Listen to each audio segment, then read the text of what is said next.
drunk, humiliated, and filmed. Sophia's biggest regret wasn't the party, it was who she trusted. Sophia's heart was beating incredibly fast in the back of the car as she stared out the window at the blurred motion of the streetlights passing by. She couldn't believe it was finally here tonight, her graduation party. The struggle had been long, but the time had come to celebrate all that hard work with friends. Yet beneath the excitement lay an unsettling feeling that something was amiss. Most recently, her boyfriend Dylan has been acting reserved. They had been together for 3 years. Their whole relationship had been permeated with laughter and love, but several unspoken tautness had been pulling them apart for the last few months. He had always been her rock, yet recently he felt to her as though he were slipping away. "You okay?"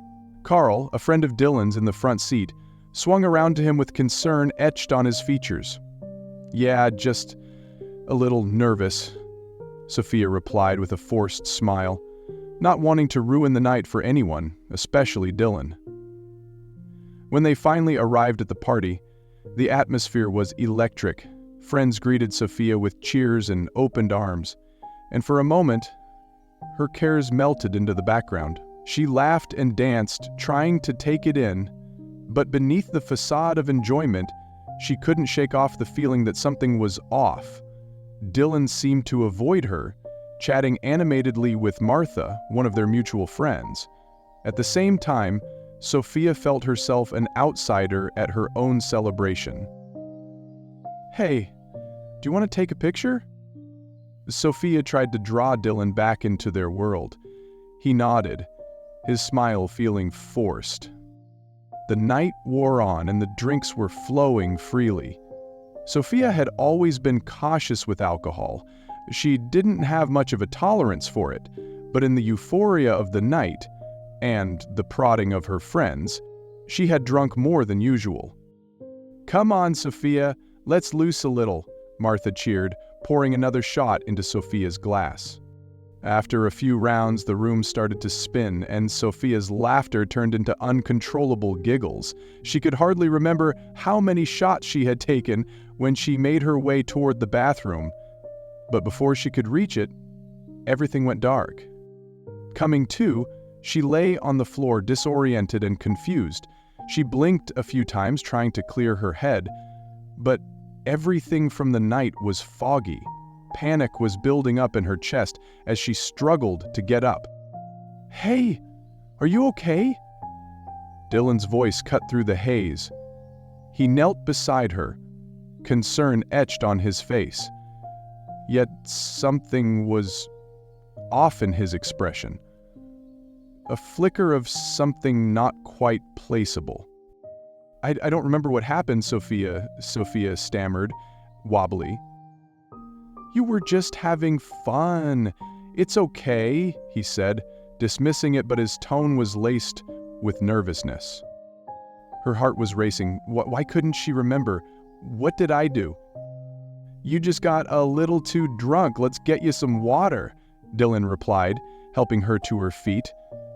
But as they stumbled into the living room, Sophia caught sight of Carl and Martha. They huddled together, whispering and laughing. But their expressions shifted to something darker when they noticed her. "Did you get her to drink all those shots?" Martha snickered with a hint of an edge in her voice. Dylan shot her a warning, but the laughter continued. This could be humiliating. To Sophia. "Let's get you home," Dylan said, guiding her outside, but his grip felt different and unsure. In the car, the silence between them was like a thick fog. She tried to reconstruct the rest of the night, but could barely remember that smothering darkness. She turned to him, her voice uncertain. "Did I embarrass myself?" In the car, while Dylan was taking her home, there was that silence between them like a thick fog. She tried to reconstruct the rest of the night, but could barely remember that smothering darkness. "Did I embarrass myself?" she asked, turning to him.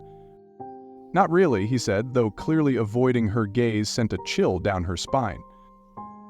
They finally reached her apartment, and as Sophia staggered inside, her chest felt heavy. Dylan, what really happened tonight? He was fiddling, running a hand through his hair. You were just having fun, Sophia, it's no big deal. It feels like a big deal, she persisted. I don't remember anything after the shots. Did I do something stupid? Dylan sighed and appeared irritated. He let loose a little. It happens. Sophia's heart sank. Why can't he just be straightforward with her? Did you guys film it? His eyes widened. What? No, of course not. But by his response, alarm bells started ringing in her head. The following day, Sophia was bombarded with texts from Carl and Martha. They were still joking about the night before, sending her memes and talking about how wild she had gotten, but something about their messages didn't feel right. Later, she confided in Dylan about her concerns. I just don't feel right about what happened. I don't remember anything, and they keep messaging me like it's a joke. Dylan's face fell dark. It's just people trying to make you feel better. You have to let it go. But what if they did something to me, she pursued, her alarm blowing to the surface like a bubble. I told you it's cool, you are overreacting, he lashed out at her. The tension in the room grew thick, and Sophia felt like a stranger in her own life. Carl and Martha texted steadily over time, each displaying a mocking laugh and jibe at Sophia's expense. The jokes started to feel like daggers, and her unease grew. She confided in a close friend, who urged her to contact Dylan again. That evening, they sat together. Dylan, I need you to be honest, she pressed. Did they film me? Did you let them? He shifted uncomfortably. No. I told you they didn't film anything. You're making it a bigger deal than it is. Won't you just tell me the truth? I feel like you're hiding something. I am not hiding anything. Now just let it go, he shouted, red in the face from frustration. Her heart tore into pieces as she thought, this isn't my Dylan. He is definitely turned into someone else. Days ran into weeks and the harassment by Carl and Martha increased. They started telling people that Sophia had begged them to film her during the party and made her look like a careless drunk. Dylan rallied his support around her then, however, as much time went by, and he did nothing to show an understanding of her pain. It was unbearable to stay with him. One evening, Sophia sat alone in her apartment, thumbing down the feed on social media. Her heart raced as she came upon a video Carl had posted. She was passed out on the floor and they were all laughing and making funny remarks around her. It felt like a punch to the gut. In that instant, everything changed. No longer could Sophia stay silent. She needed to face the pain head on. The next day, she met Dylan. We have got to talk, she said calmly, while the storm raged inside her. About what? He replied indifferently. About us, about what happened that night. I saw the video. His face paled, and for the first time he looked concerned. Sophia, I don't know how much more of this I can do. Pretending everything's fine when it is not, when everything's okay between us, because it is not. You seem not really to care what happened to me. You're so paranoid to lose your friends over me instead of protecting me. Dylan shifted uncomfortably. I try to support you, really do. I thought we could get through this together. I need you to be honest with me. Did you allow them to take that video? Did you let them exploit me? He was silent for a while. His silence spoke volumes. Sophia felt her heart shatter. You know what? I can't do this anymore. With a growing sense of finality, she walked away, tears streaming down her face. A relationship that had once seemed so secure now crumbled before her eyes. Dylan's voice called out after her, but she didn't look back. She needed to reclaim her strength and find herself again. Weeks passed, and Sophia started the healing process, piecing her life together bit by bit. She found solace in therapy, where she learned to confront the trauma head-on. But Dylan still haunted her life, and the question was, would she ever be able to trust him again? She chose to call him once and for all in this vulnerable moment. They met at a local cafe, and the air was tense. "Dylan, I've been thinking a lot," she started, her heart pounding. "I want to move on, but I need to know if you'll support me." "I don't want to lose you, Sophia," he pleaded. But subconsciously, she knew trust had been broken. As they parted ways, Sophia felt a bittersweet sense of closure. The road ahead would be challenging, but she was determined to move on. As weeks went into months, and even though Sophia improved with each passing day, she heartily missed Dylan's presence. Still present were the memories of their relationship and the hurt caused by his betrayal. She focused on herself, being surrounded by supportive friends and doing things that brought her pleasure. One evening, she volunteered at a local shelter and made a new friend, Alex. He was friendly, true to himself, and above all, he would listen. In due time, Sophia opened up about her past and struggles. "Trust is hard to rebuild after something like that," he told her as they sorted through donations, "but you are stronger than you think. Just take things one step at a time." Those words stuck in her head, lighting up a flame of hope she felt had been extinguished long before.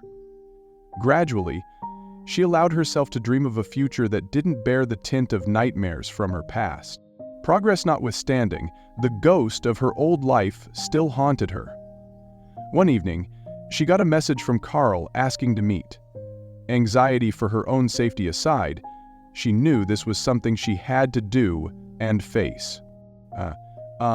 When they met, Carl was different, very subdued. "Sophia, I wanted to apologize for how things turned out after the party. I didn't mean for it to get out of hand the way that it did." "Apologizing doesn't erase what happened, Carl," she replied, defensively crossing her arms on her chest. "You and Martha treated me like a joke." "I know. I was caught up in the moment and didn't consider the repercussions.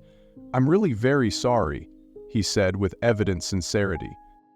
Sophia felt anger, sadness, and even this weird sense of closure. "You have to understand, it hurt me. It changed me." "I get that. I just wanted to say I'm sorry for being part of it. I hope you find some peace," he said, his eyes shining sincerely. With that, they parted ways. It felt good to finally have told her the truth, but the scars remained. Until then, Sophia only began finding an uprising within herself month after month. She slowly started to find new hobbies she enjoyed and took up painting as an outlet for her emotions. With every brushstroke, it was like she took another step toward healing. Until soon, her art reflected her journey, the pain and resilience she had faced. One evening, she saw Dylan across the room at an art exhibit. Their eyes locked, and memories came flooding back. He approached her carefully, his expression a mix of longing and regret. "Sophia, can we talk?" he asked in a low voice. "About what, Dylan?" She tried to keep her composure. He said, his voice cracking with vulnerability, "I have been thinking a lot since we last spoke. I miss you." She told him. I missed the person, she told him, her heart heavy. "I thought you were, but I can't go back to things as they were. Trust isn't given, it's earned." Dylan nodded, the shame in his eyes evident. "I understand. I just want the chance to show you I have changed." Sophia was torn between feelings and logic. Another part of her yearned for the bonding they shared earlier, but a voice within her told her about the pain that had been inflicted. "I need time, Dylan. Healing does not occur in the night." "I will wait," he said with determination in his voice. As weeks passed, Sophia was very cautious yet open to Dylan. They started seeing each other occasionally, laughing together and telling stories. Every meeting was a tightrope walk between hope and trepidation. The more she opened up to him, the ghosts from her past began to creep back in. She could still feel the thick air with betrayal hanging heavy. Some wounds were too deep to heal that fast. They sat in a quiet diner one night, talking about happier times. "Remember how we got lost trying to go to the beach?" Dylan snorted, his eyes sparkling with mirth. The memory brought a smile to Sophia's face. Still, as she reflected further on what had happened since then, the laughter quickly faded away. "Things have really changed so much, Dylan. I'm not the person I used to be before all of this. I know, and I am sorry for my contribution to that. I have been doing some work on myself too. I want to be better for you and me," he said with seriousness, lacing his tone. Sophia continued to study his face, seeking the sincerity of those words within his eyes. "I want to believe you. Really, I do. But it is going to take time. I am willing to do whatever it takes," he told her, determination etched upon his features. But then, just as they began putting things together between them, the unthinkable happened. Sophia received a message from Martha, an old video from the party that had resurfaced on social media, showing her moments before blacking out. The comments were brutal. The humiliation washed over her like a tidal wave. Sickened, Sophia confronted Dylan. "Do you know about this?" she asked, her voice shaking. "What are you talking about?" he asked, with furrows on his brow. "The video. It's online, and I can't believe they would do this to me." Dylan's face turned from shock. "I had no idea. I swear I'd never let them film you like that." "Oh, should I have to find out this way?" she burst out, crowding the walls in on herself. "I'll help you, Sophia. We'll get through this together," he replied, desperation laced in his tone. But as she looked into his eyes, the trust that was just building up again started crumbling. "You don't get it, do you? This isn't just about the video. It's about how you handled everything back then. I need to protect myself." For days, it was as if the weight of her past came crashing down on Sia. She took matters into her own hands and made the story public via social media. Her words spoke volumes to many people. The support came from the most unlikely places. While Dylan reached out, trying to be there for her, she realized she needed to prioritize healing over everything else. She felt empowered with each like, comment, and message of support. But as the weeks began to take the place of days, the emotional toll it took on her started to wear. Anxiety battled Sophia, who couldn't help but think about that night and what had happened in the aftermath of it all. That evening she got a text from Dylan. "I'm here for you, whatever you need. Just know that I care about you." Their connection was palpable, yet fragile, as her face streamed with tears. Lying that night, she felt the world's weight upon her. She thought of the future and what it might bring. Sadness seemed a constant friend, yet she had made a start, knowing trust could be fragile. Finally, she found herself in a place where she was accepted. The trust lost may never return, but she could be her own person now. She learned that healing wasn't always linear, and that was okay. Standing on the threshold of a new beginning, Sophia knew that though the memories of the past would always be part of her, they needn't define her future. Ahead lay a road lined with obstacles, but she was ready for them head-on. And as she looked back at all she had endured, the slightest spark of hope flickered inside her. The future could be precarious, but she was ready to meet it for the first time in a very long time.